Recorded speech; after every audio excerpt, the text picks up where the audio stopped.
Brijwasi Sweets is an old family business since 1946. There's a lot that we've accomplished in these 64 years, but there's a lot that we still need to accomplish as a family business. We're still city-centric, primarily Bombay. So we are looking at exploring new markets in various formats, and not necessarily opening up multiple stores across the nation. But our near future venture is getting into e-commerce, which we're looking at starting in the next about 2 weeks. So keeping that in mind and looking at the growth opportunity that's present in India, and specifically in the traditional sweet meat business, I realized that there's a lot that I've learned in my educational career which can be put to good use and take the family business to a new level and achieve new heights.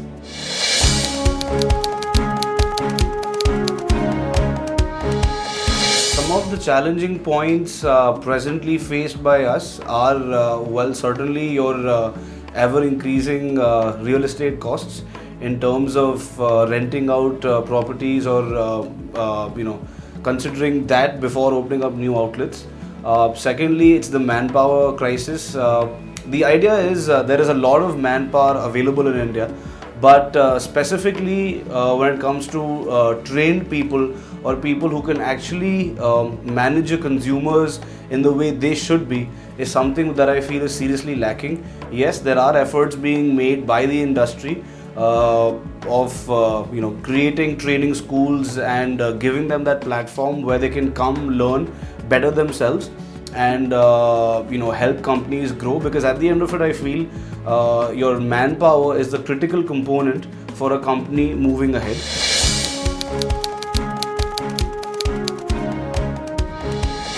One of the greatest turning points and memorable moments for us was in the 1960s, when we actually grew at a very rapid pace. We almost grew from 8 stores to about 28 stores in a span of 4 to 5 years. So that was actually a big break for us as a family business.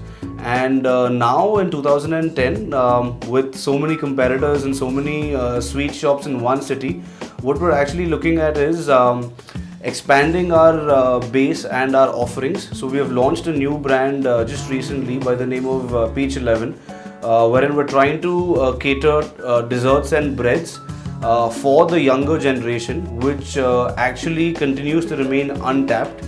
And we are hoping that this particular venture would be the next turning point for us in the years to come.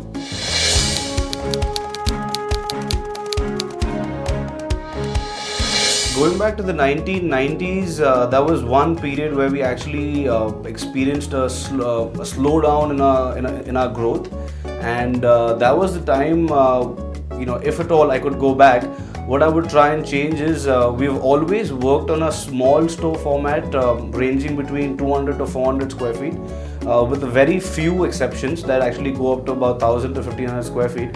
But going back, I would try and experiment with having a little bit bigger stores, conventionally about 1500 square feet, and increasing our range of offerings from just mithai and namkeens and snacks to also chaat and sandwiches and maybe some other savories that would help us to become a one-stop shop serving the particular neighborhood where the outlet is located.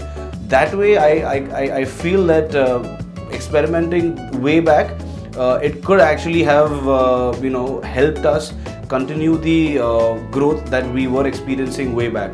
So maybe that would be just one point that I would look into.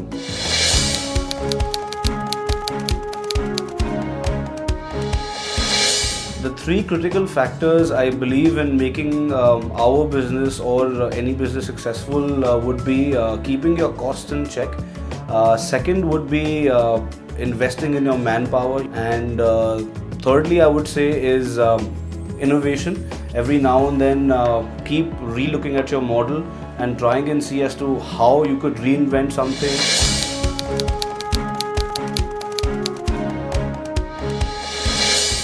One of my memorable moments was when we took part at the Marwar Mega Wedding Show doing the food court. And I was actually trying to convince a teenager who's about 16 years old that how mithai is beneficial, and it's not actually that unhealthy the way it's been made to sound. And I probably tried all my gyan, all my learnings and convincing powers, but I just failed. And the next thing I see is he actually moves on to my dessert section and picks up a cake pastry and actually goes on for that. So that's the time when I actually realized that okay, this is going to be the most difficult part for me to change, and reach out to my younger audience and make them understand that how it's actually beneficial and not harmful. That's why I kind of thought that it's high time I think where I am, where we are as a company, and what we need to do to actually overcome this. Hopefully, in the near future, I should be able to come up with a better answer as to how I can convince my younger audience.